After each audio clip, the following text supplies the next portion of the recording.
Olá a todos, está no ar mais um Overview aqui na Black Company e sim, você não está ouvindo errado não, eu não sou o Marcelo, mas sim o Thiago P. E eu tenho a tarefa de ser o anfitrião de vocês nesse episódio cabeludo e contraditório que lança a seguinte pergunta: nós precisamos de mais live actions? Hoje nós vamos discutir o impacto dos live actions no cinema e nos streamings. Reunimos aqui então, né, a bancada mais viva e cheia de ação da podosfera nacional para responder essa pergunta, começando obviamente pelas damas. Então, por favor, Beatriz, se apresente. Olá, pessoal. Bom, sou Beatriz, editora do Overview, estreando no último episódio de Pecadores. Me diverti muito e quis voltar para participar desse tema que eu gosto muito. E até expandir um pouco essa definição de live action, que eu acho que é muito centrada na questão da animação. Mas estou animada para ter esse papo com vocês hoje. Beleza. Próximo aqui é o nosso famoso Jago, meu xará Thiago Jobim. E aí, pessoal, tudo bem? Boa noite. Sou o Jago, chefe do Departamento de Audiovisual. Já participei do podcast de Pecadores, The Last of Us foi o meu primeiro aqui no Overview. E é um assunto que eu acho que está muito em alta no momento. A gente está vivendo uma fase nostálgica, assim, num ponto negativo. E vale muito essa discussão se a gente precisa mesmo de live action hoje em dia ou se daqui a pouco a gente vai ter menos histórias originais. Beleza, e fechando aqui a nossa bancada está o Vinícius. Fala galera, tudo bem? Andei meio sumido, mas acho que já sou conhecido aqui por alguns. Respondendo essa pergunta sobre os live actions, não sei se precisamos de mais. Será que nós estamos realmente tendo um momento de criação muito alto ou a gente só está tendo mais do mesmo? Fica aí o questionamento. Exatamente, a gente vai discutir muito sobre isso aí durante essa próxima hora e meia aí, mais ou menos, né? Recentemente nós tivemos aí 2 live actions que receberam uma certa aclamação, né? Que foi o Lilo e Stitch e o Como Treinar Seu Dragão. Mas antes disso, porém, rolou, né, o Branca de Neve, que teve uma belíssima ovação aí pela internet e outros meios, e tantos outros aí que foram muito execrados, né? Então, a pergunta que a gente fica aqui, né, e que nós vamos tentar discutir e destrinchar aí nesse episódio é o porquê que os live actions dominam hoje o entretenimento, né? E se a criatividade acabou ou se estamos apenas apostando na nostalgia como única fonte de sucesso. Vamos conversar sobre tudo isso a partir do próximo bloco. Bom, galera, iniciando aqui, né, vamos falar um pouquinho sobre o que é, afinal, live action, né? O conceito de live action não é nenhuma novidade, né? Desde os primórdios aí do cinema, nós temos adaptações de livros, quadrinhos, peças teatrais e tal. Eles já eram levados para as telas com atores de carne e osso. Mas foi com o crescimento da animação, né, que o termo de live action passou a ser usado para diferenciar obras interpretadas por humanos daquelas feitas com desenhos ou somente o CGI, né? E é difícil a gente datar qual que foi o primeiro live action criado para o cinema ou, né, para o audiovisual em geral, mas nós podemos facilmente citar aqui alguns como o primeiro Nosferatu, que é de 1922, o primeiro Frankenstein, de 1931, teve também Flash Gordon, assim, em meados de, acho que 35 ou 36, se não me engano, e nós temos ainda, né, um boom que viria aí com o advento da televisão, levando aí aquela clássica série do Batman com Adam West, né, e o próprio Superman do Christopher Reeve ali já nos anos 60 e 70. Nos anos 90, aqui trazendo um pouquinho mais, né, para nossa realidade aqui, com a evolução dos efeitos digitais e práticos, nós tivemos uma série de produções como Tartarugas Ninja, os Flintstones, o Batman do Tim Burton, Riquinho, o Gasparzinho e etc. Muitos desenhos, né, na época estavam sendo trazidos para o live action e, né, e por aí vai. E conforme o CGI ele foi evoluindo, né, mais obras puderam ser adaptadas de forma mais fidedigna, digamos assim, né, a criação original. Porém, eu acho que foi nos últimos 10 anos aí, mais ou menos, que a gente viu essa grande escassez de produções 100% originais, em detrimento de várias e várias adaptações para o audiovisual. seja vindos da literatura, dos quadrinhos, dos games, ou das animações, ou até mesmo de coisas mais esdrúxulas, como, por exemplo, o Emoji, o filme que a gente teve alguns anos atrás, né? Eu queria saber aí a opinião de vocês, então, a respeito de como vocês veem essa evolução, né? A importância, podemos dizer, né, dos live actions desde o início, porque, claro, a gente tem uma saturação, mas a importância deles é enorme, a gente vai ter que discutir sobre isso, por óbvio, né? Mas como que vocês veem essa evolução e essa, digamos assim, proliferação de live actions com o passar dos anos? Eu vejo muito como uma maneira. Eu acho live action uma coisa muito boa de você contar uma história para uma geração nova.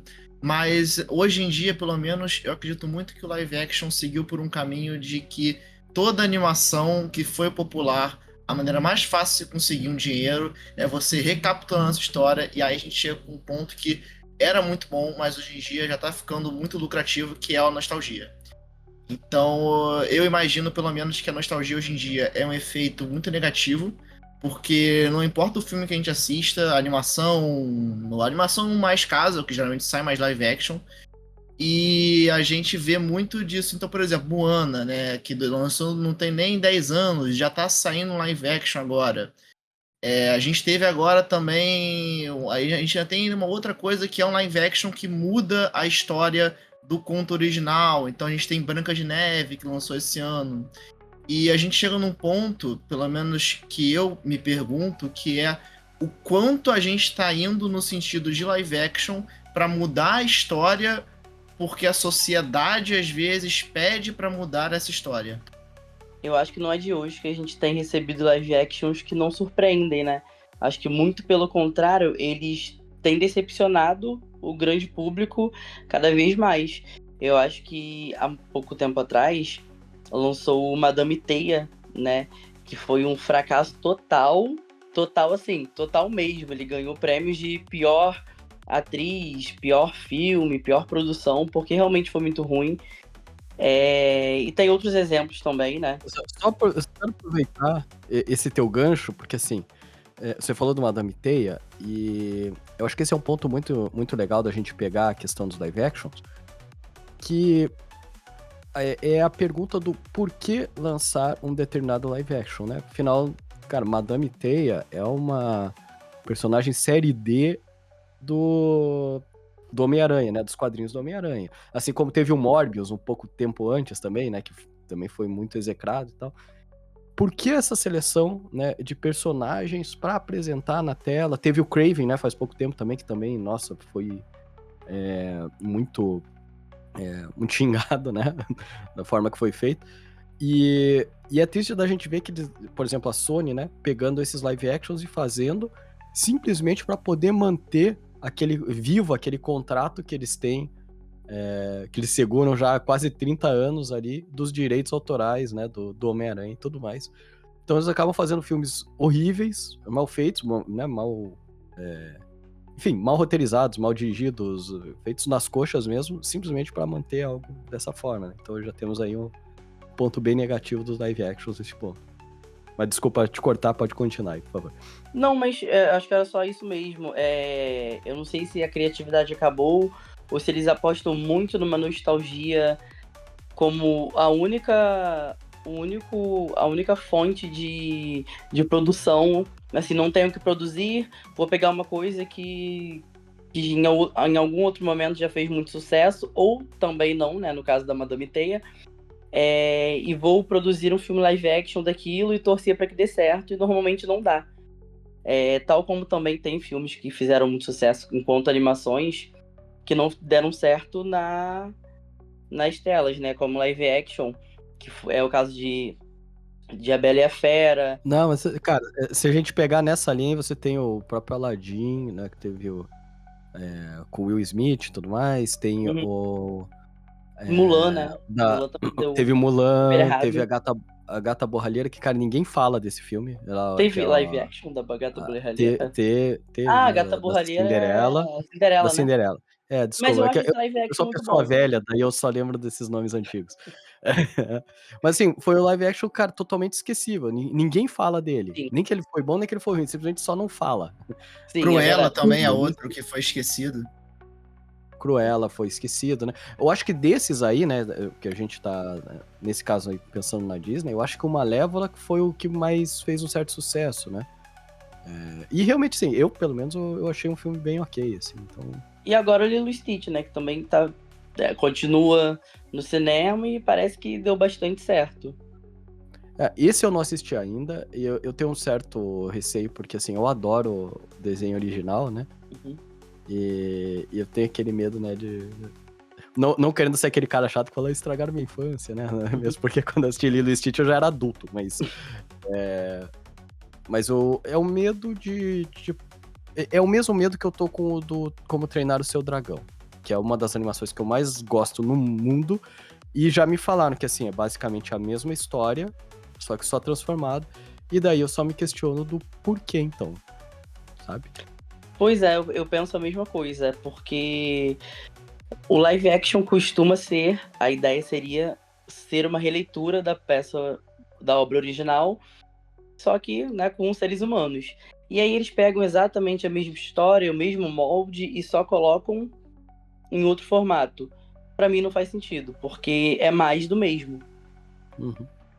Exatamente. Eu acho que não tem uma inovação e aquilo ali não engaja o público. O público não tá interessado em sair de casa, pagar caro, ir no cinema, pra ver mais do mesmo, né? Eu acho que muitas vezes dá errado por isso. Mas eu acho que, assim, o pior é que nós temos... Claro, né, todo mundo é diferente. Uhum. Eu acho que tem aquela galera que vai só pelo conforto, que quer ver exatamente a mesma coisa. Tanto que, pô, se a gente pensar em vários live actions aí, né, dos anos afora, aí, a quantidade de reclamações que a gente tem de fãs de, porque mudaram aquela coisinha, porque, não era assim na HQ, não era assim no livro, né? Na animação isso aqui era diferente, então... Tem a galera também, né, que se segura muito no original e queria ver só o original com pessoas novas, né? Talvez aí que o Como Treinar Seu Dragão ele ganhe alguma coisa, mas pra mim, pelo menos, né, uma opinião pessoal cara, eu quero ver algo diferente, eu quero ver pelo menos tipo uma representação diferente, mas claro, sem deturpar, né, o que já tinha sido apresentado antes.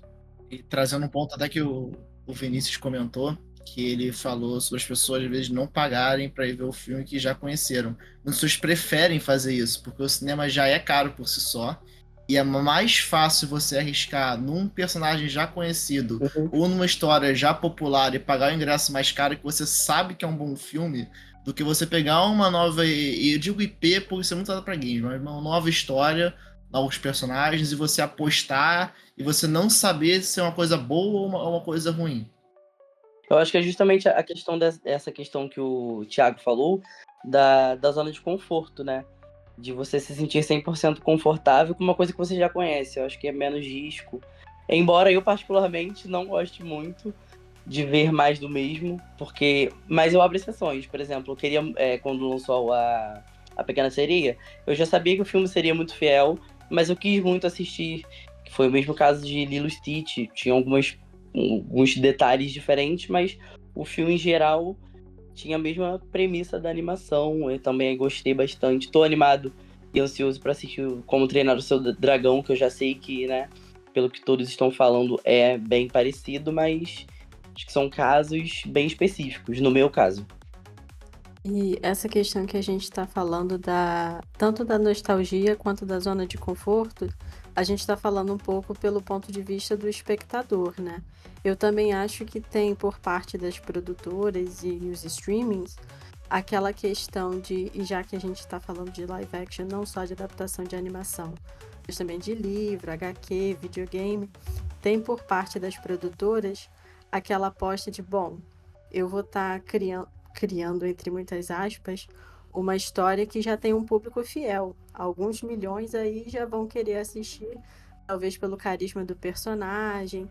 E entra uma coisa um pouco conflitante para mim, porque eu pessoalmente não sou a favor de live actions de animação. Porque a gente está falando da mesma mídia, audiovisual. Mas eu passo um panozinho para live action vinda de livro, de HQ. Eu não sou a maior jogadora de videogame, mas consigo entender a atração da pessoa que joga um certo videogame e quer ver aquilo numa outra mídia, né? Então eu acho que tem um pouco de diferença aí. Não sei vocês, o que vocês pensam sobre isso. Eu concordo plenamente com você e acho que isso é algo que eu vou tentar me aprofundar, né, um pouco mais pra frente ali, quando a gente realmente começar no questionamento da importância dos live actions. Mas é bem isso, esse conflito de mesma apresentação, né, o audiovisual no caso, é o que me pega. Eu entendo, assim, por exemplo, né, quando a gente pensa lá atrás, como eu falei, dos anos 90, que saiu o filme dos Flintstones, por exemplo, ou da família Addams, que era aquela, né, representação de desenhos que a gente assistia, pelo fato da evolução do cinema na época, né? Era uma época que Hollywood estava aprendendo a mesclar os efeitos práticos com CGI mais crível e tudo mais. Então era legal você ver na tela, por mais que a história fosse ruim, assim, pelo menos no caso dos Flintstones, o filme da família Addams ainda é bacana, né? Mas era legal você ver no ao vivo, podemos dizer assim, né? Com pessoas, carne e osso, fazendo aquilo que você assistia nos desenhos lá atrás. Mas daí no quesito de animação, eu acho que bate totalmente com o que você falou, Beatriz, né? Porque já é uma apresentação de um longa-metragem, né? Tipo, uma animação longa-metragem já é um longa-metragem. Você simplesmente está contando a mesma história com pessoas, ou pior, você pode fazer igual o live action, bem entre aspas, né?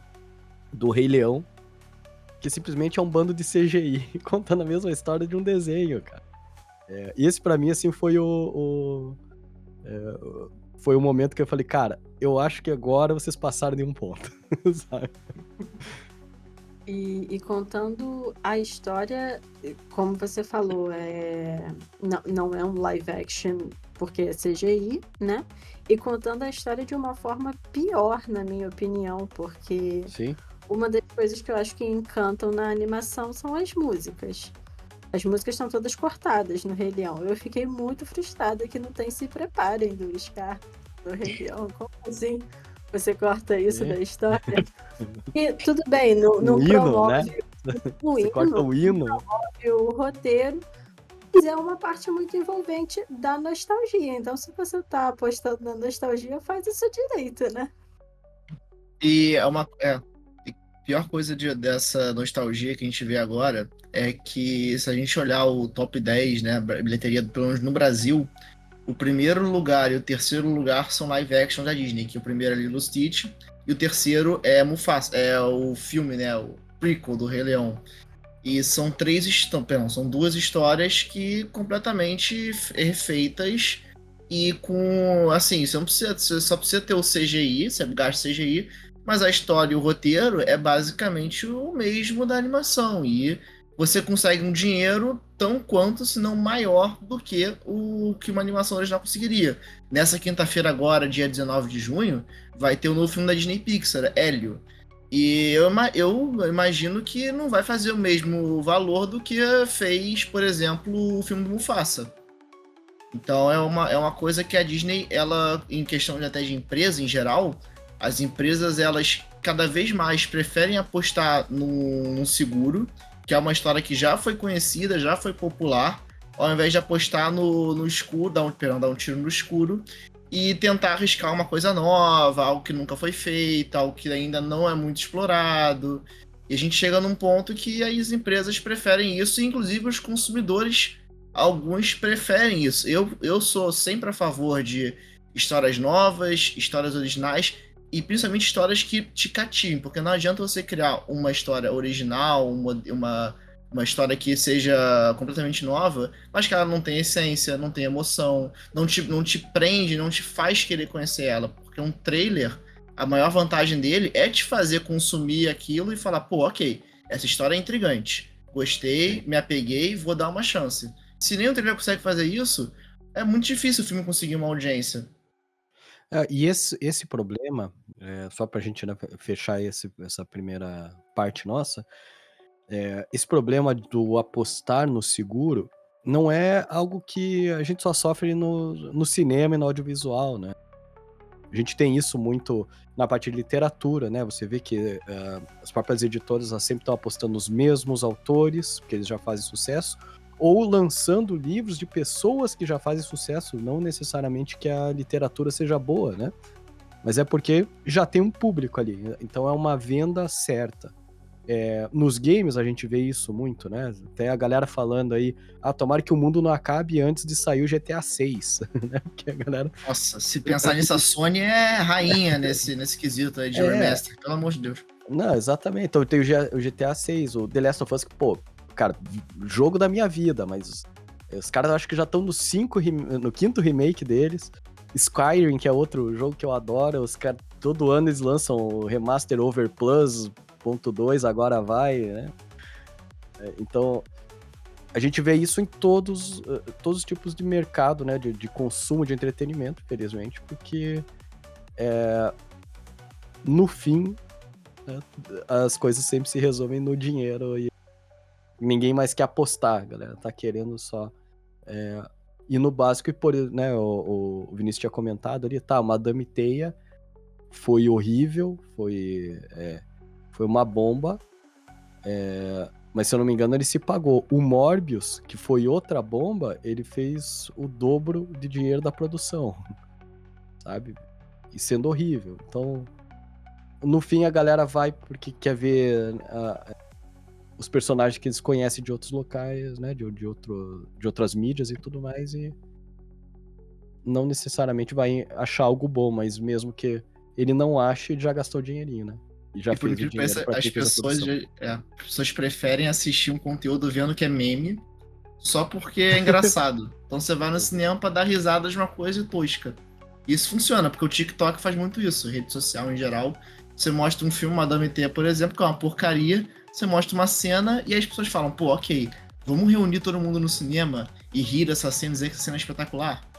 E aí acontece muito, e aí vende. E aí a empresa entende, pô, o público gosta do filme, eu vou relançar o filme. Foi o que rolou com Morbius.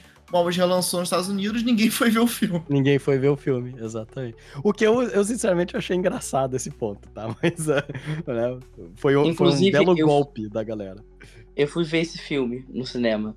Eu caí nessa asneira. Gente, o filme realmente era ruim. Não tem jeito. Intragável, é muito ruim. Bom, galera, a gente já fez aí o primeiro papo a respeito, né, um geral aí dos live actions, mas vamos falar aqui sobre o que deu certo e o que não foi tão legal ou que foi ruim, né? A gente já deu alguns exemplos aí, por exemplo, falando de Morbius.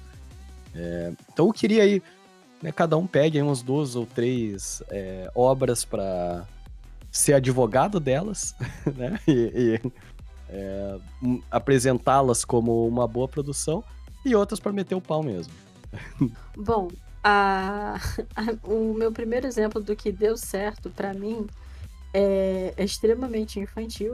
Bom, afinal não, né? Vem de uma animação, a animação não é necessariamente infantil, mas quando a gente tá falando de nostalgia, do live action que vem da animação.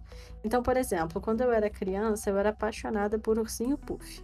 Ainda sou, mas isso é papo pra outra hora. É uma coisa extremamente infantil, como adulto não cabe muito você assistir aquilo. Mas aí em 2018 eles fizeram um live action do Christopher Robin. A história é do Christopher, na verdade, do menino Cristóvão, porque ele é um adulto vivendo em Londres nos anos 30, se eu não estou errada, e ele é visitado pelo Puff porque os amigos dele do Bosque dos 100 Acres sumiram. E o Puff tá perdido querendo encontrar os amigos. Então a história vai se desenrolando e, na verdade, quem tá perdido é o Cristóvão no mundo adulto. Ele é um pai de família. Então eu achei assim que esse deu certo porque ele brinca com a nostalgia, né, do fã ali do Ursinho Puff, que quer ver de novo. Mas ele se comunica com o adulto, né? Que hoje em dia, o antigo fã criança, que hoje em dia é o adulto, ele tá se comunicando com ele e tá falando algo bem delicado, eu achei. Então eu achei que essa história deu muito certo.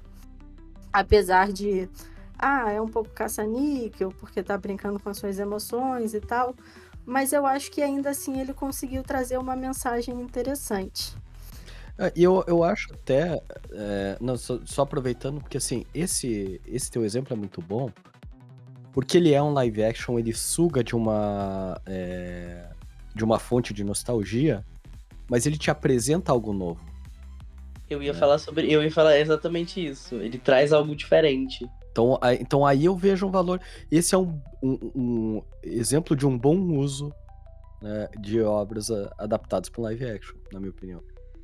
Com certeza, porque não é uma história completamente inédita, o que, tudo bem, não vai ser o maior pecado do mundo, mas não é a adaptação pela adaptação, né? Porque a gente sabe que dá certo, então vamos aqui porque a gente vai conseguir dinheiro.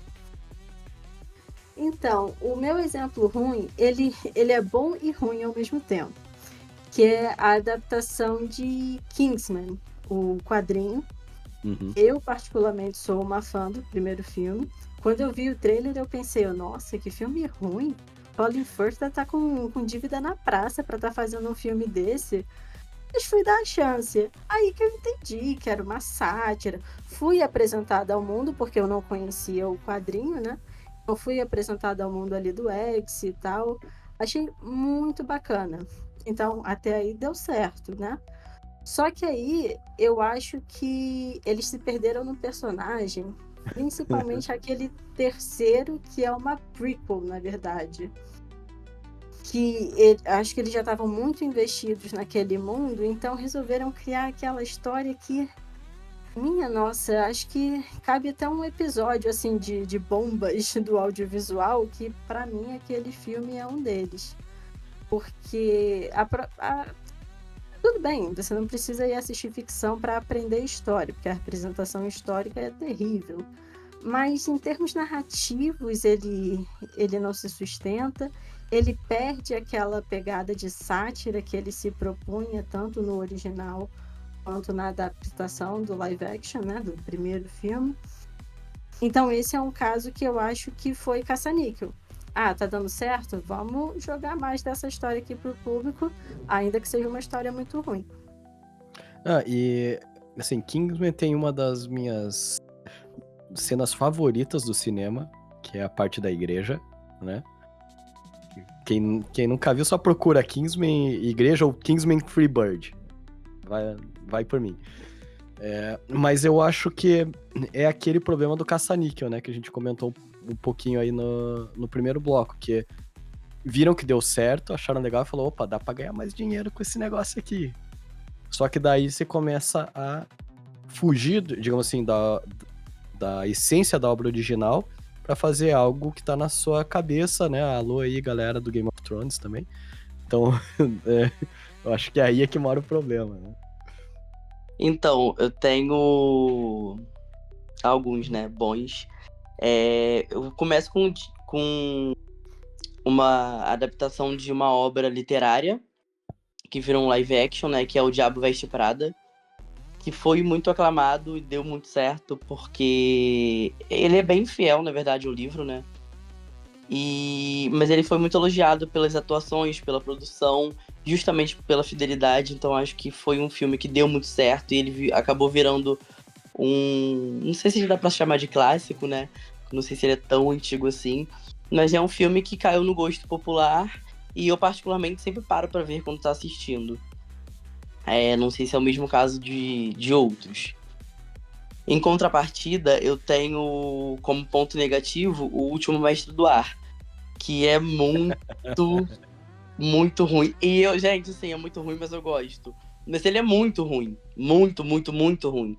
Ele ganhou premiação de pior filme, piores efeitos visuais, piores atuações. É realmente muito duvidoso.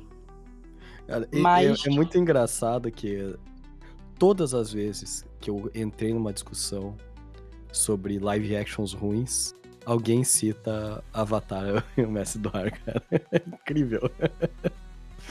gente, é porque assim, mesmo gostando, não dá pra defender. Porque não dá mesmo. Eu gosto também muito de... É uma série de livros que virou uma série da Netflix, que é o Heartstopper, que eu também gosto muito. Eu acho a história muito fofa, ela tem boas atuações, ela é muito fiel aos livros, tem química entre os personagens, as atuações são muito boas, o roteiro é muito leve, ele trabalha assuntos importantes de uma forma muito bem estruturada, porque a série é mais teen, né, pro público ali adolescente. Então acho que eles conseguiram roteirizar muito bem isso. Mas, gente, tem outro muito ruim, que é Cats. Cats é muito ruim. Pra mim, aquilo ali é um surto coletivo. É surto coletivo mesmo. E só pra finalizar, tem um live action que é brasileiro, que eu acho, assim, quando eu era criança eu amava, mas eu acho ele bem terrível hoje em dia, que é Xuxa e o Mistério de Feiurinha. Ela, juro, eles, qual é o nome do escritor? Eles adaptaram, né, uma obra, Pedro e Bandeira. é o Fantástico Mistério de Feiurinha.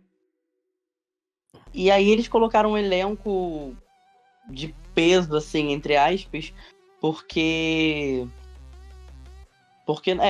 assim, colocaram pessoas muito famosas que já tinham carreiras, achando que isso seria suficiente pra carregar o filme, e não foi, né? Na verdade, foi bem ruim, mesmo com esses nomes já famosos, né? O Luciano Huck, Angélica, a própria Xuxa, Hebe Camargo, tiveram pontos positivos de algumas atuações, como Zezé Mota, Paulo Gustavo, mas foram pontuais, assim. Eu acho que também é um exemplo muito ruim, trazendo, assim, um pouco para o Brasil, que eu acho que live action por aqui não é tão visado. Tem o Turma da Mônica Laços, né? Que é um sucesso, inclusive, né? É verdade. Uhum. Teve o Jovem também, certo? Mas falando, né, do que você comentou, eu acho legal você falar do Diabo Veste Prada, porque até o filme lançar, e o filme fez um grande sucesso, né, na época, quase ninguém sabia que era um livro, né? Uhum. Então, é legal porque a obra popularizou né, a própria escrita, a própria literatura.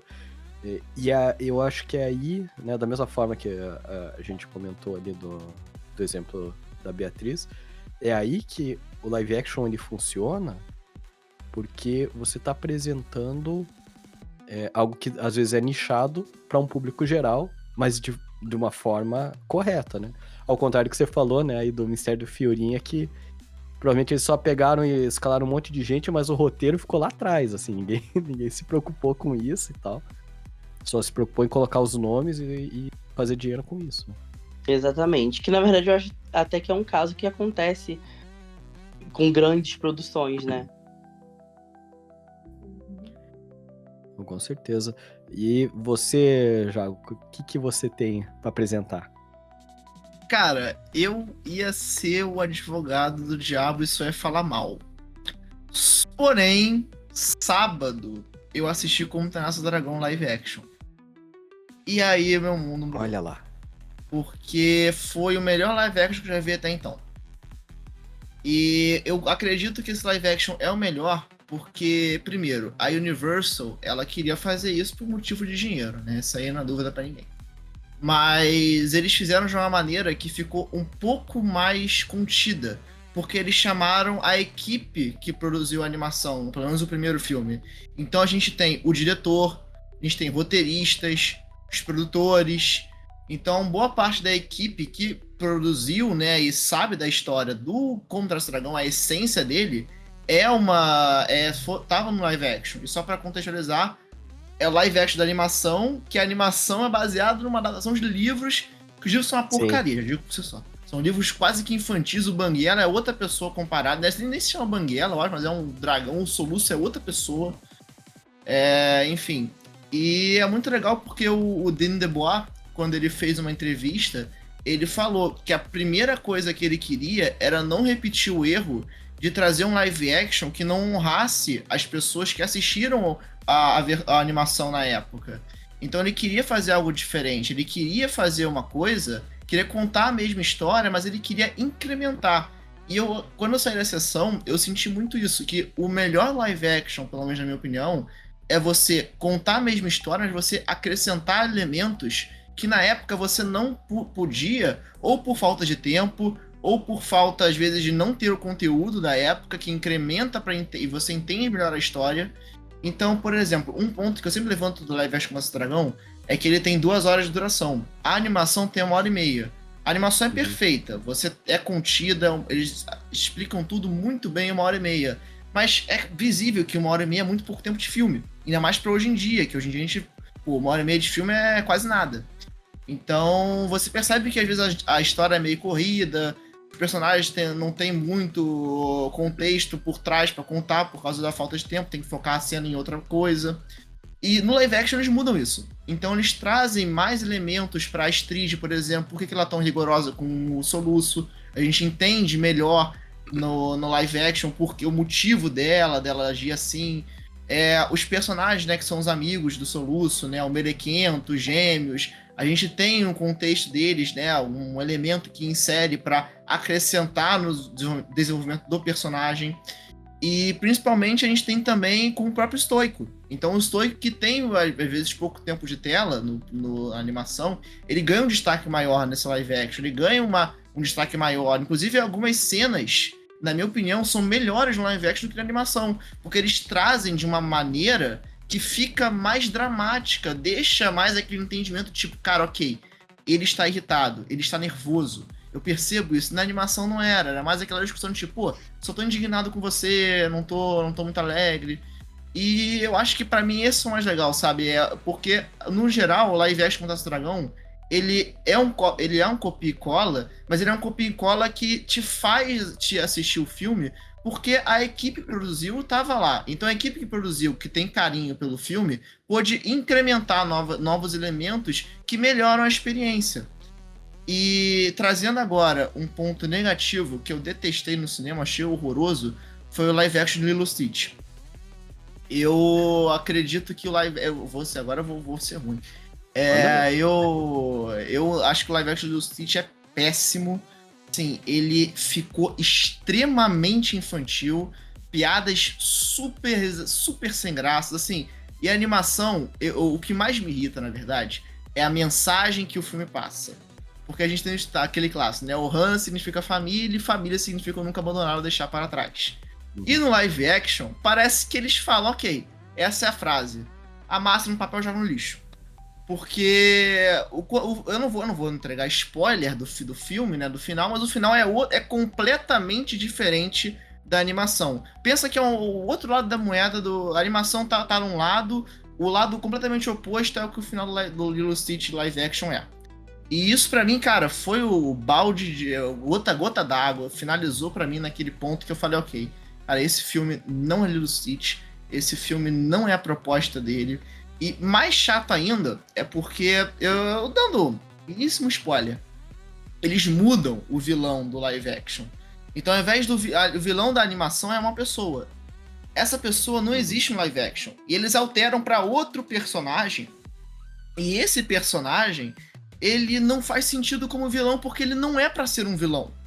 Ele é pra ser uma pessoa que tá lá pra consertar um erro.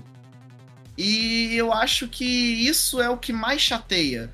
Porque diferente de Como Treinar Seu Dragão, que eles mantiveram a essência e incrementaram elementos que melhoram os personagens, no Lilo Stitch com a Disney foi o contrário. Eles pareceram que queriam contar queriam não só avisar, mas queriam facilitar o entendimento da história com um roteiro extremamente expositivo. Fala, assim, a pessoa parece que fala o que pensa. Tipo, quando você pensa na cabeça alguma coisa, você fala em voz alta.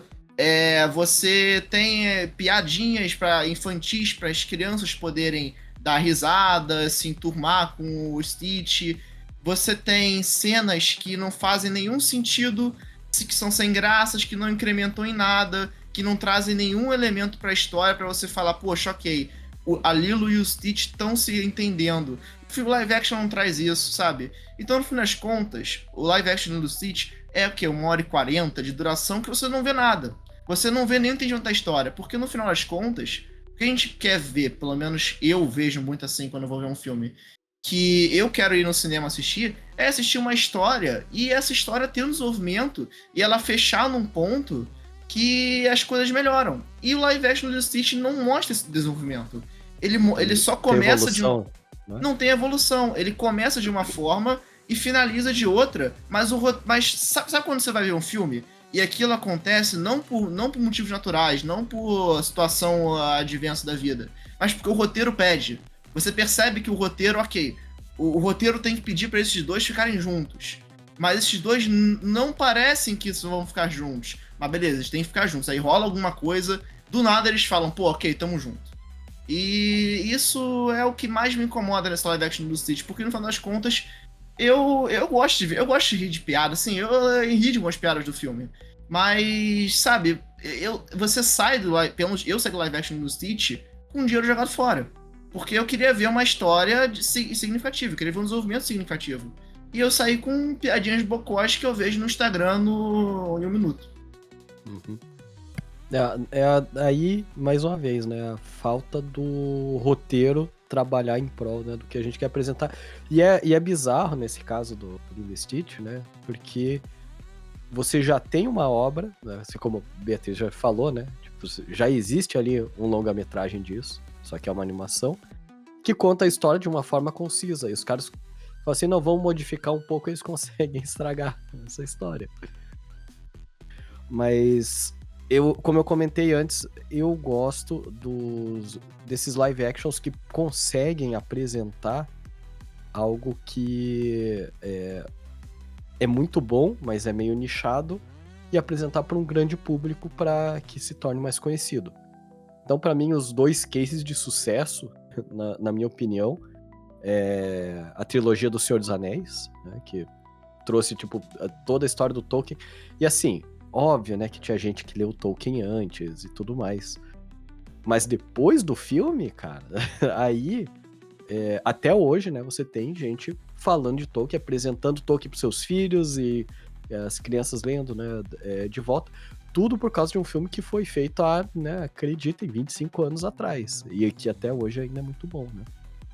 E o outro caso de sucesso é o MCU em geral, né. Talvez não tanto assim ultimamente, mas se a gente pegar lá no começo, né, toda aquela construção com os primeiros filmes e daí tendo a apoteose com o primeiro Vingadores, o que trouxe de gente que achava que HQ, que quadrinho de heróis era só coisa de nerd que come Cheetos, né, e tal, e começou a adorar isso, cara, é impressionante. Na verdade, assim, o nerd começou a ficar legal, né, tipo, nerds de New Cool, né, graças aos filmes do MCU, sinceramente, assim.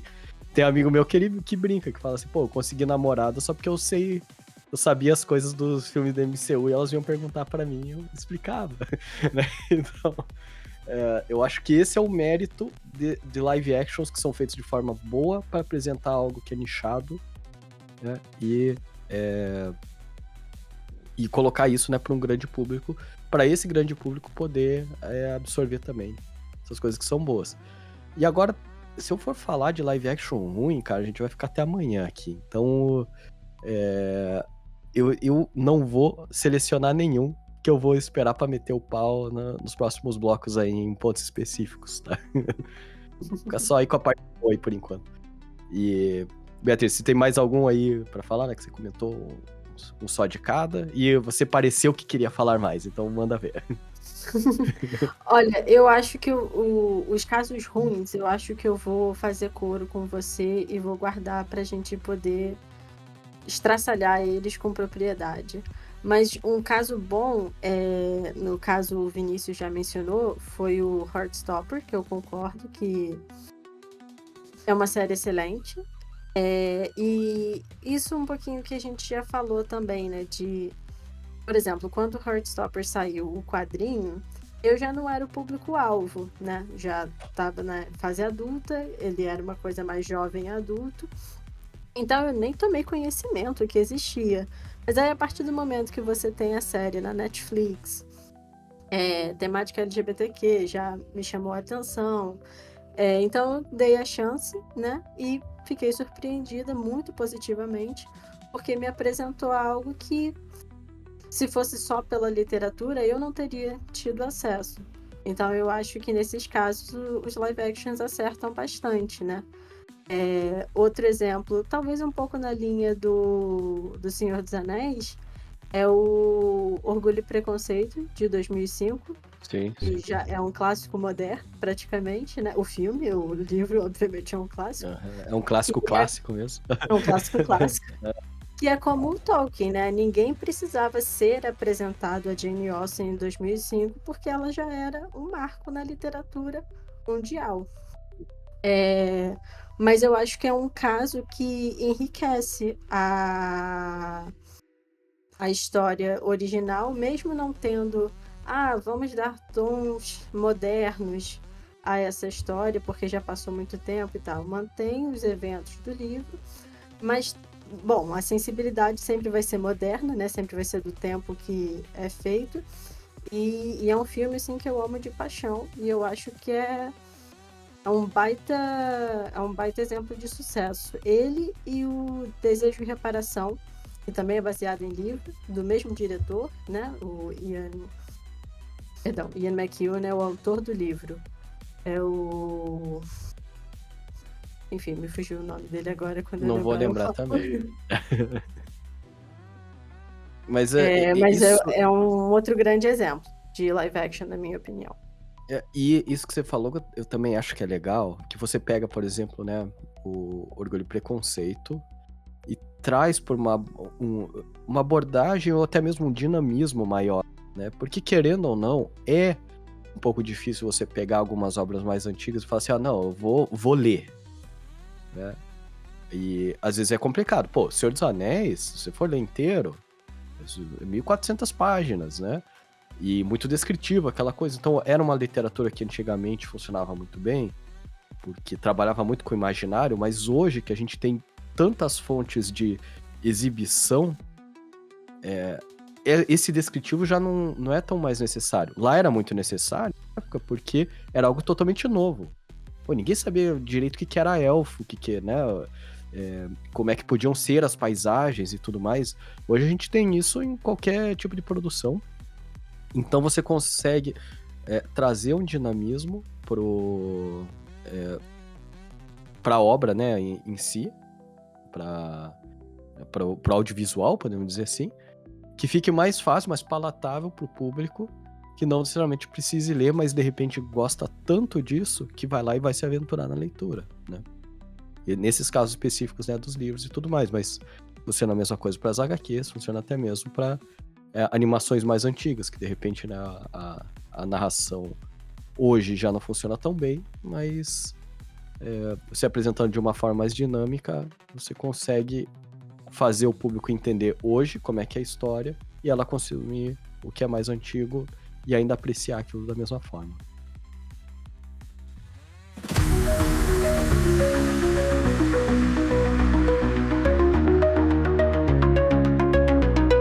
Então, agora a gente chega no bloco onde a gente vai responder a pergunta que não quer calar. E eu sei que, né, obviamente, a gente não vai ser assim totalmente enfático, né? E dizer que não e tal, mas a pergunta é: nós precisamos de mais live actions? Ou melhor, né? Nós precisamos de tantos live actions? Qual que é a opinião de vocês?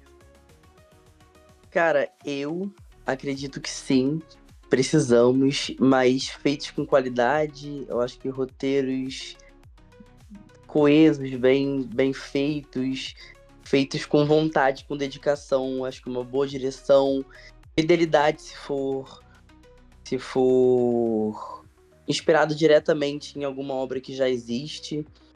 Eu acho que carinho pelas obras originais, porque eu acho que falta muito isso na grande maioria.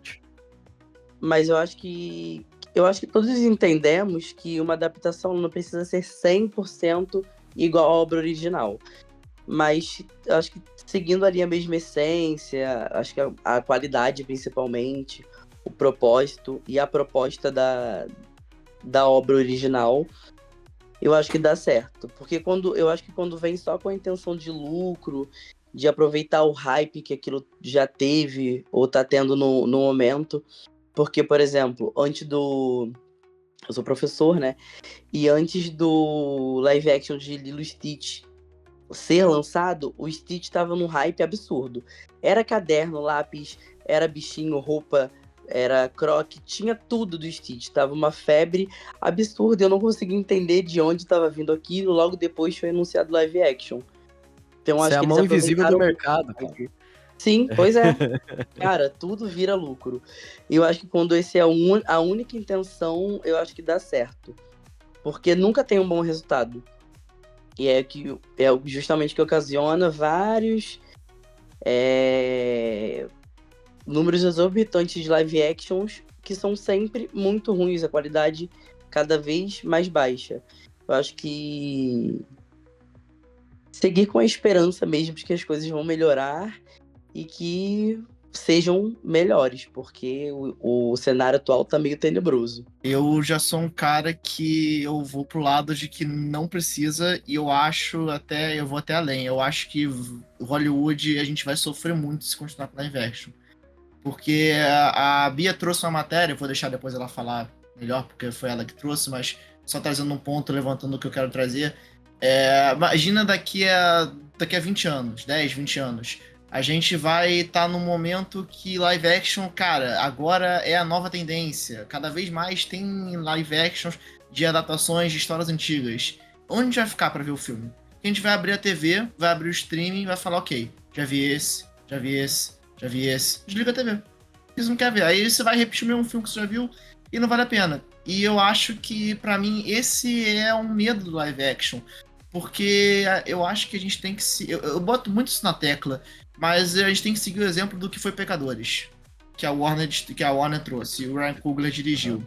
Eu acredito que Pecadores, cara, é a aposta perfeita, porque é um filme feito com carinho, é um filme feito com uma... ele usa elementos místicos, mas com base em fatos reais, então ele mistura a ficção com a realidade. Cara, melhora a proposta. Você vê que quando um filme, como o Vinícius falou, quando um filme é feito com um bom coração, quando um filme é feito com paixão, ou ao projeto, você tem gostado, quer dedicar, cara, é impossível ficar ruim. O Tarantino uma vez já falou isso. Se você tem paixão, se você vai fazer um filme, é impossível ele ficar ruim. Porque é verdade, no fim das contas. E o live action, em geral, hoje em dia, a gente recebe live action muito porcos.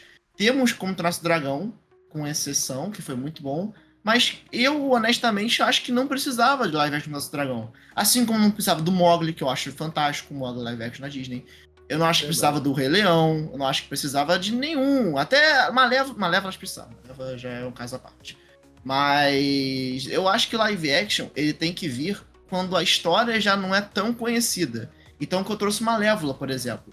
Já era uma história que já estava mostrando que já era mais antiga, já não tava cada vez mais menos popular, a Bela Adormecida não estava mais tão em alta. Então você retomar esse universo com o foco na vilã do filme da animação, cara, eu acho que funciona muito bem, porque você rejuvenesce uma história, e querendo ou não, existem muitas histórias que estão datadas no tempo. E a melhor maneira de você renovar ela é você fazer uma live action do que fazer uma adaptação de nova animação. Então, eu acredito que, hoje em dia, pelo menos, a gente tem que focar em histórias originais e, principalmente, histórias boas. Não adianta a gente fazer uma história... Que eu volto no ponto que eu falei lá atrás. Não adianta você fazer um filme novo que não é bom, que não tem graça, que não é divertido, que não te entretém. E você fazer um filme que traz, né, como foi Pecadores, que é um filme que bate muito entre ficção e realidade, e traz aquela sensação de, poxa, ok, eu conheci os personagens agora, gostei deles, eles são bons. Cara, a proposta tá me agradando muito. Não tem erro. E eu acho que Hollywood precisa tomar essa coragem, os estúdios precisam tomar essa coragem de querer fazer um filme novo, de querer fazer uma coisa que, ok, isso aqui pode ser um clássico. Porque afinal, o clássico é clássico por um motivo. Existem live action de filmes que são populares porque eles foram populares porque eram bons filmes, eram boas obras, eram boas adaptações, às vezes, boas histórias originais.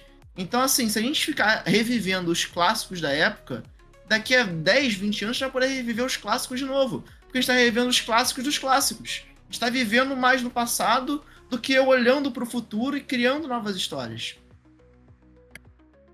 Eu acho, cara, que esse talvez seja o cerne da motivação, né? De você maneirar nos live actions, porque a gente tá em um momento que a gente tem poucas, pelo menos, né, vamos colocar da forma correta, mas poucas obras originais com visibilidade que estão sendo apresentadas, né? E no momento que a gente acaba só tendo roteiro adaptado,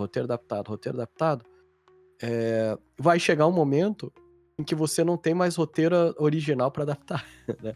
E daí você vai ficar reciclando as mesmas coisas.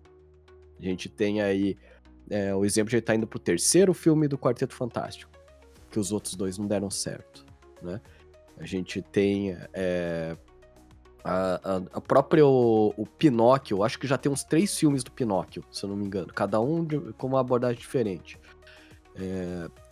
A ideia da Malévola é legal, né? Porque, traz uma disrupção. Não é exatamente aquela história, você vê por um outro ponto de vista. Bacana. Ainda é um roteiro adaptado? Mas está contando algo diferente.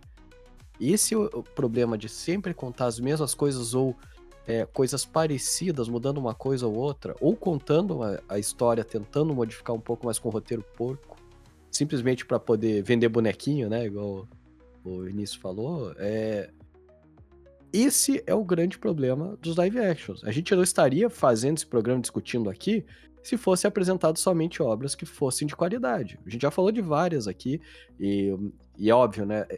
Pela saturação dos live actions que a gente teve aí nos últimos anos, é que se tornou um sinônimo de coisa ruim. Mas se você parar e pensar lá pra trás, cara, tem muita coisa boa e muita coisa inovadora, coisas que modificaram o que a gente tá tendo hoje, né? Não teria, eu falei do MCU, né?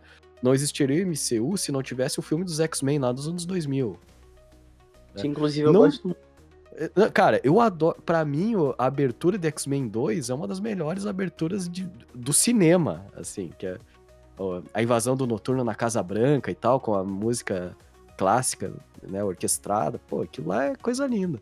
E não existiria o X-Men dos anos 2000 se não existisse o Batman do Tim Burton nos anos 90, que não existiria se não tivesse o Superman do Christopher Reeve, e por aí vai, cara. Então, querendo ou não, óbvio, cada vez mais difícil de se criar algo 100% original, porque querendo ou não, né, na arte aí nada se cria, tudo se copia, mas a gente precisa de coisas mais originais para poder contrapor com outras coisas que precisam ser apresentadas, como live action, por exemplo, mas principalmente, como eu já bati na tecla aqui, né, a Beatriz também falou a respeito, de a gente usar o live action para apresentar obras nichadas para um grande público, obras que merecem ser apresentadas, né? Para mim, o maior exemplo recente aí é The Last of Us, né? Como eu falei, tipo, o jogo da minha vida, e fizeram a série para apresentar a história que é incrível. A primeira temporada ficou perfeita. Conheço um monte de gente que nunca tocou num videogame e achou incrível.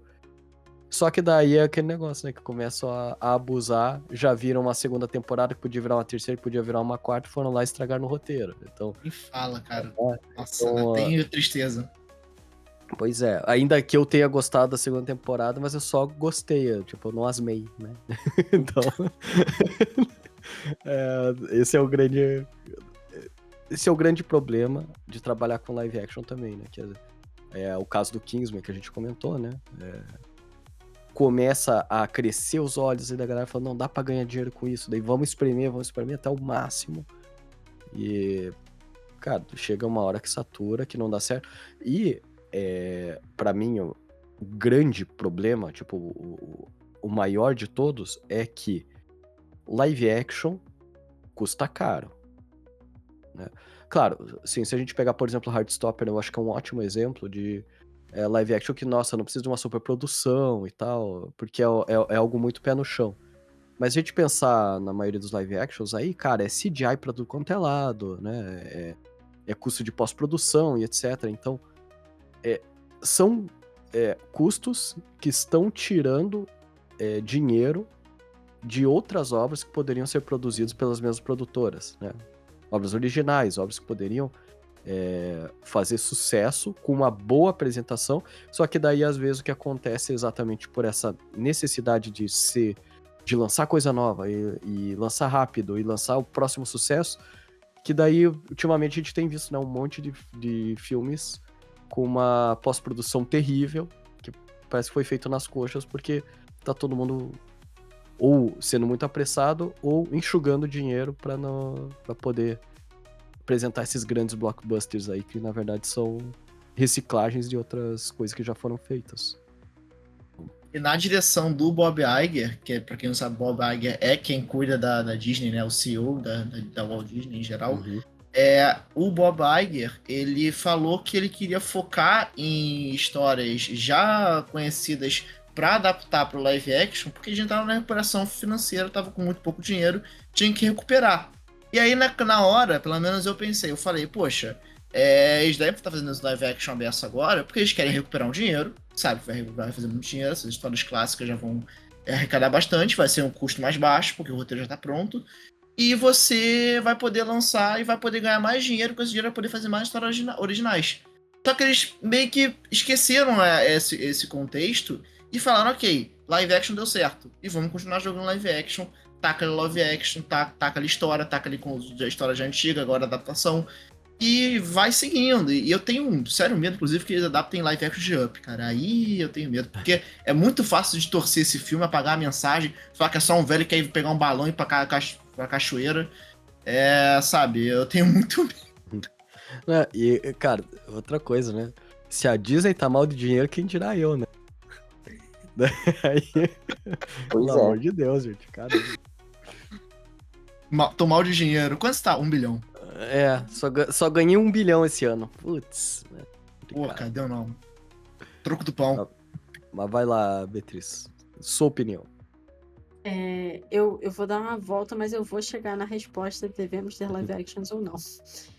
Você falou da questão de esses filmes de live action, eles geralmente envolvem um gasto muito grande.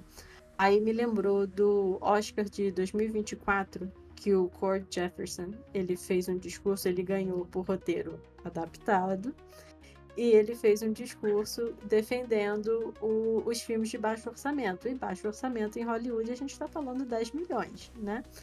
Ele ganhou por American Fiction, que é baseado num livro, um filme excelente. E ele defende esses filmes de baixo orçamento, que são isso que a gente está falando. Eles propõem algo novo, eles se arriscam mais do que ficar no mais do mesmo, no refazer histórias já contadas e tal. Mas eu acho irônico pela questão de ser baseado num livro. Então, já tinha... Não é a mesma coisa que refazer Rei Leão, mas já tinha aquele público cativo que leu o livro, né? Então, eu geralmente sou uma pessoa comedida nas minhas opiniões, mas eu acho que aqui eu vou concordar com o Jago e dizer que não devemos ter mais live actions. Porque deveria ser a exceção, mas não é. Virou uma muleta para ganhar dinheiro. Então, talvez se abrissem mão dessa tendência de não vamos ficar recriando, vamos pensar em coisas novas. Como você falou, na arte, nada necessariamente vai ser novo, né? Mas vai ser uma visão nova sobre um tema antigo. E é isso que a gente precisa, eu acho, no cinema. Histórias que arriscam.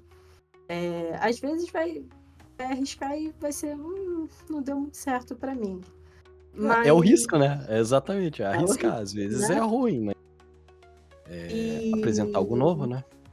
Apresentar algo novo, porque eu acho, o Jago, ele mencionou um artigo que eu tinha compartilhado no nosso grupo mais cedo, que o artigo ele fala do soulless, né, a crescente sem alma dos live actions. E eu acho que essa tendência dos live actions, ela reproduz uma tendência que está acontecendo socialmente, que é o uso da inteligência artificial. E por mais que falem que a inteligência artificial é o futuro, não sei o quê, a inteligência artificial é um modelo estatístico que só trabalha com coisas que já existem. Ela não vai, pelo menos por enquanto, ela não vai inovar ideias. E eu acho que o live action é isso, ele não vai inovar. Você pode fazer um Mulan, que eu acho que ficou muito ruim no live action. Ele mudou a mensagem do original para pior, na minha opinião. Mas ainda assim, contando a mesma história, com os mesmos beats. Então eu não vejo por que continuar nessa tendência. Eu acho que é como essa escritora falou. É uma tendência sem alma. Não tem uma verdade ali, sabe? Eu acho até, né, que o Jago comentou do Pecadores. Eu Uhum. acho que o sucesso de Pecadores fez... É um ótimo filme, e tal, né? Isso é inegável. Mas eu acho que o sucesso do Pecadores veio muito dessa coisa da galera ir assistir e falar assim, caramba, velho, é isso. Tipo, quanto tempo faz que a gente não via algo assim, né? Então eu acho que é muito disso. A gente mesmo acabou ficando num piloto automático que a gente foi guiado mesmo pela própria indústria, né? Se a gente pensa, se eu for pensar assim nos últimos filmes, nos últimos anos que eu assisti, assim, dos melhores filmes, eu vou pensar em Duna, live action, né? Que tipo, foi uma superprodução, o filme é bacana e tudo mais, mas querendo ou não, né? Roteiro adaptativo, voltamos a falar, né? Vou falar de The Last of Us de volta. Foi uma série que pegou muito. Se a gente for um pouquinho mais pra trás, a gente vai acabar falando de MCU, né? Vamos falar de Vingadores Ultimato, o fervor que foi assistir no cinema, todo mundo, né? Continua sendo live action. Qual que foi a última produção original que você olhou e falou assim, caramba, que coisa boa? Eu aposto que ninguém tem uma resposta na ponta da língua, se não pensar em Pecadores agora, mas sim. Cara, na minha cabeça, eu fiquei maluco. Na minha cabeça veio Mega Tubarão. Olha só, isso Cara. que é filme, pô. Filmaço. Filmaço, cara. Mas, né, tipo assim, eu pra fazer o roteiro, aqui, né, preparar pra esse episódio, eu fiquei pensando assim, tipo, além de Pecadores, qual foi a última coisa original, assim, que eu assisti e gostei demais? Eu acho que foi The Bear, né, a série The Bear. Mas, cara, tá difícil mesmo da gente encontrar, talvez não como eu falei antes, né, não tanto porque não existe, mas porque está difícil de encontrar, porque a gente tem um bando de live action sendo jogado na nossa cara. A gente tem um monte de streaming aí com coisas um pouco, né, menores, de outros lugares, né, tipo fugindo de Hollywood e tal. Tem coisa muito boa se você garimpar, mas tipo, você vai parar e garimpar se alguém tá apresentando na tua cara e dizendo, assista esse aqui, assista esse aqui, assista esse aqui. Acho que esse que é o grande... E as pessoas complexo, querem né? coisas originais. Então, o Pecadores, por exemplo, o marketing dele foi horroroso. O marketing dele foi muito fraco. E o que funcionou muito pra esse filme foi o boca a boca. Então as pessoas foram arriscar, deram uma chance pra ver o filme, e na rede social falaram, cara, esse filme é muito bom, explicaram o motivo por que você tem que assistir, e aí as pessoas apoiaram, compraram a ideia e foram, e todo mundo foi se encantando. Então foi aquele efeito bola de neve. Foi cada vez mais gente indo ver, o público foi aumentando, e o público foi aumentando, a galera foi curtindo mais. Então assim, as pessoas querem ver histórias originais, elas preferem ver. O The Bear, que o Thiago trouxe também, um exemplo que é uma série que é muito sucesso, muito renomada, ganhou prêmios, tem muitos fãs por aí. As pessoas querem, de fato, uma história boa, original.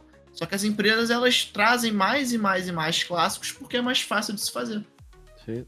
O Pecadores também teve um marketing de 2 vezes o Michael B. Jordan. Não dá pra negar que isso aí é um senhor marketing, né? Só o rosto dele, o pôster dele era o rosto dele. Era o rosto dos gêmeos. Então, tu vai falar o quê, né? E o Jago, ele falou sobre redes sociais. Eu tenho um pensamento que, assim, eu acho que a gente vive num momento e vai ficar cada vez maior essa tendência de nichos, né? O Paul McCartney fala que quando os Beatles estouraram, existiam 1000 bandas com 1 milhão de fãs. Hoje em dia existem 1 milhão de bandas com 1000 fãs. Eu acho que isso é a tendência para a cultura, de forma geral. O cinema vai Sim. ser nichado, as séries vão ser nichadas. E talvez isso seja algo que a indústria tenha que se acostumar. Não vai ter mais um Rei Leão que vai carregar milhões e Uma milhões, legião. uma legião para o cinema. É nicho e tem que aprender a ser rentável, ser sustentável com o nicho, porque a gente está sendo empurrado para essa tendência da gente se fechar no nosso mundo, né? Não sei se é bom ou ruim, mas eu E- acho que o live action talvez seja esse último suspiro de tentar trazer legiões para o cinema, como se fazia nos anos 90, por exemplo. E contrasta com o que a gente falou, né? E a gente tava falando de coisas nichadas que o live action traz pro grande público. Só que Uhum. daí acaba se tornando o caso de que pegam coisas que já estavam para um grande público na antiguidade e refatoram para tentar apresentar para o grande público de volta. De novo. Então o live action tá tendo a sua função, mas tá sendo usado de forma errada. Pelo menos, né? Eu imagino que seja a opinião de todo mundo aqui, mas pelo menos é a minha opinião.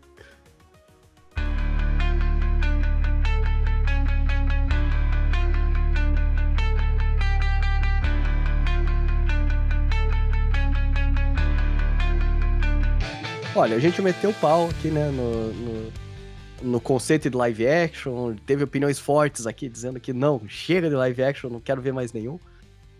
Mas vamos acabar assim de um jeito um pouco mais tranquilo aí esse episódio, e eu vou perguntar pra cada um de vocês alguns exemplos de live actions que vocês ainda gostariam de ver, caso fossem feitos, obviamente, da forma correta, respeitando a obra original e etc. Vou começar com o Vinícius. Então, eu gostaria muito de rever de uma forma mais... Ih, a palavra fugiu. De uma forma mais fiel e melhor, né? Produzida as Crônicas de Nárnia. Eu gostaria muito. Reza uma lenda que um dia vai ter, mas eu acho que vai ficar só na lenda mesmo. Porque eu particularmente sou muito fã.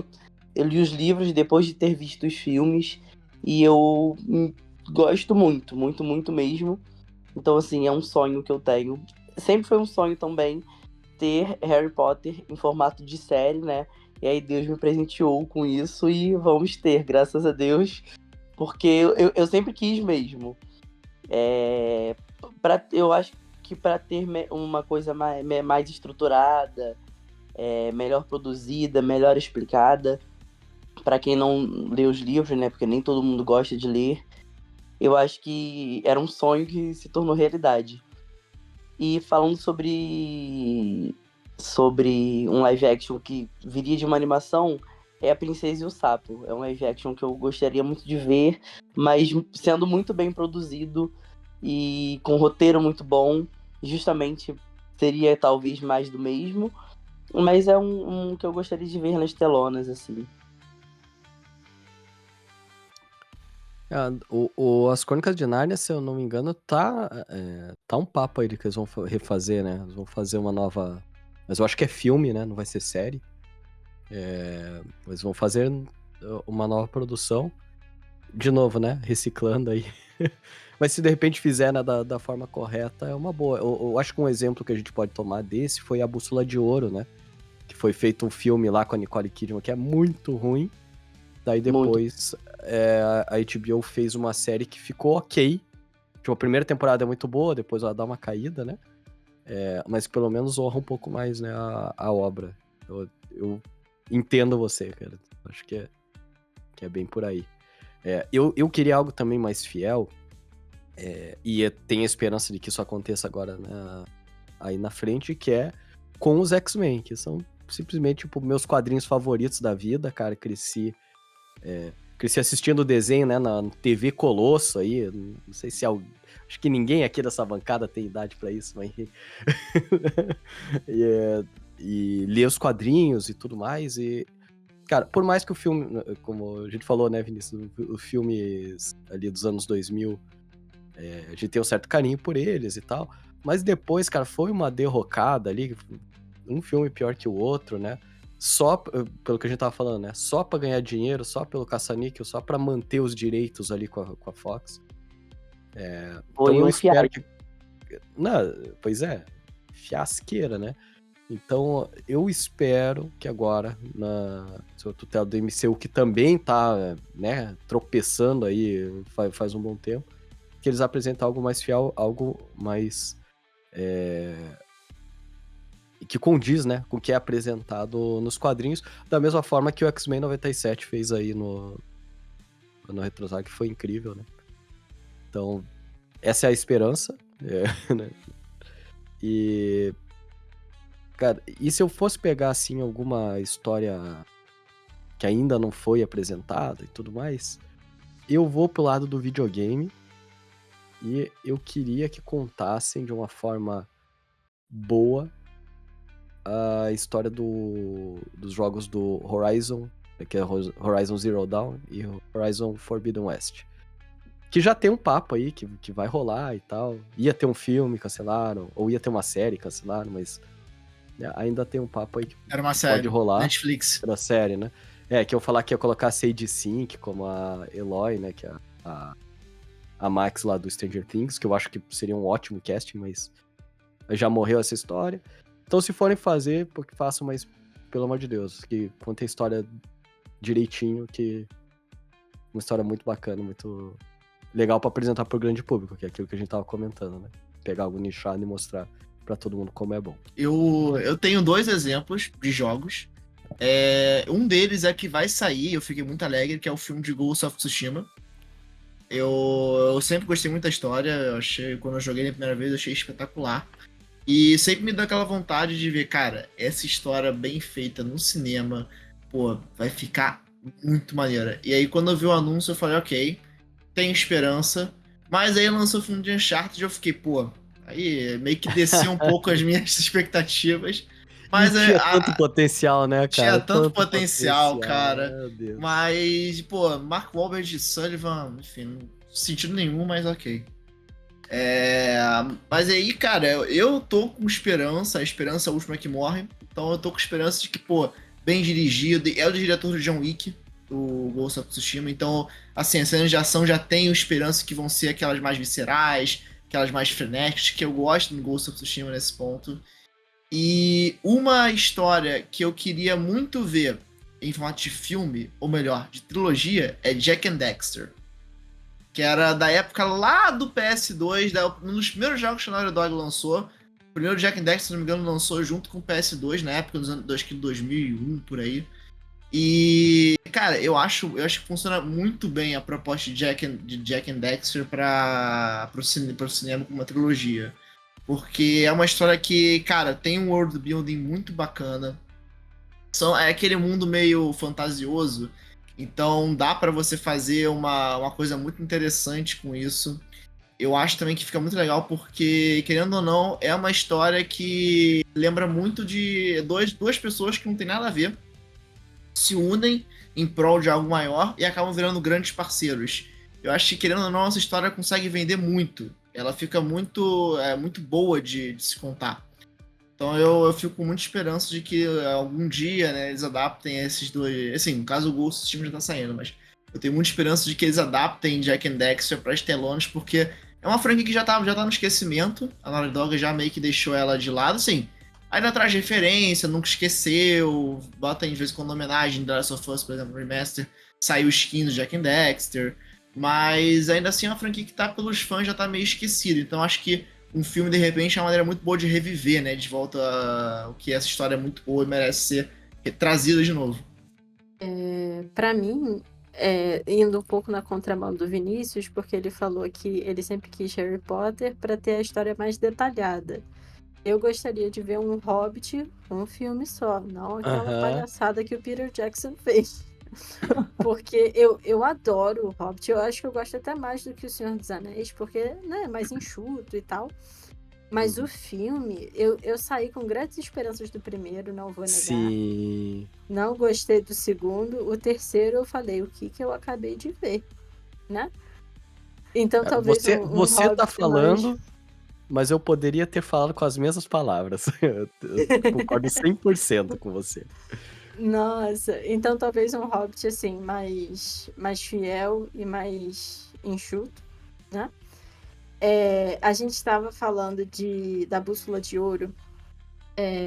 Tem um livro do Philip Pullman, uma série de livros que é meio esquecido na festa, assim, o Sally Lockhart, que é meio que uma história de investigação, é uma jovem órfã que faz investigações numa Londres vitoriana e tal.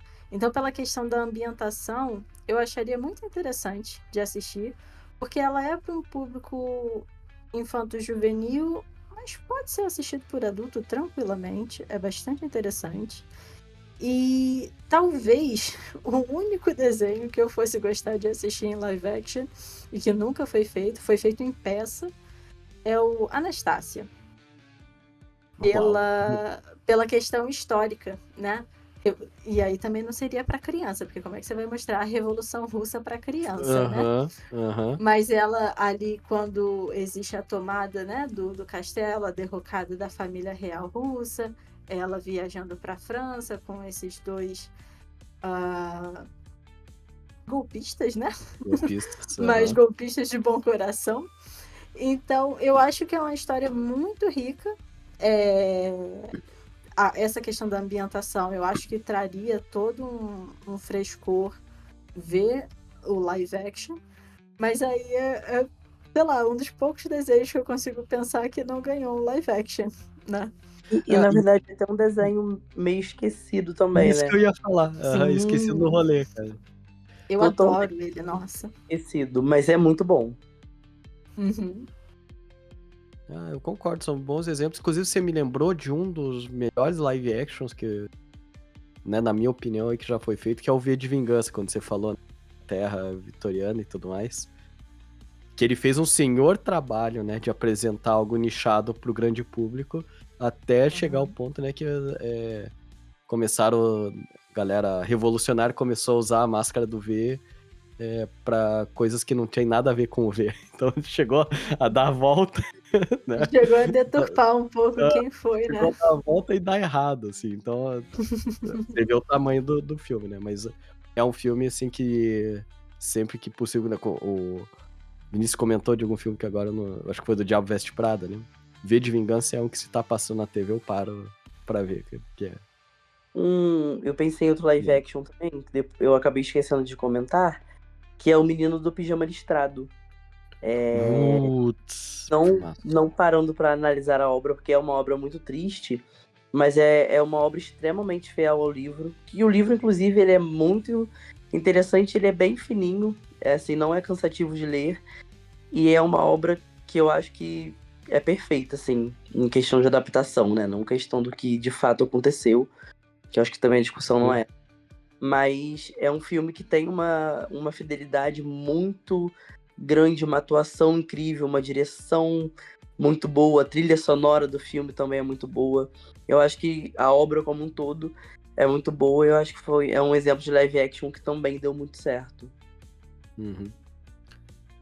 Não, realmente, bem lembrado. E como eu falei, né, se a gente começar a pensar e lembrar das obras antigas, a gente vai lembrar de muitos live actions e que valeram muito a pena terem sido feitos, né? Mas essa saturação que a gente tá tendo ultimamente criou um sinônimo, né? Que live action é ruim, ou tende a ser ruim.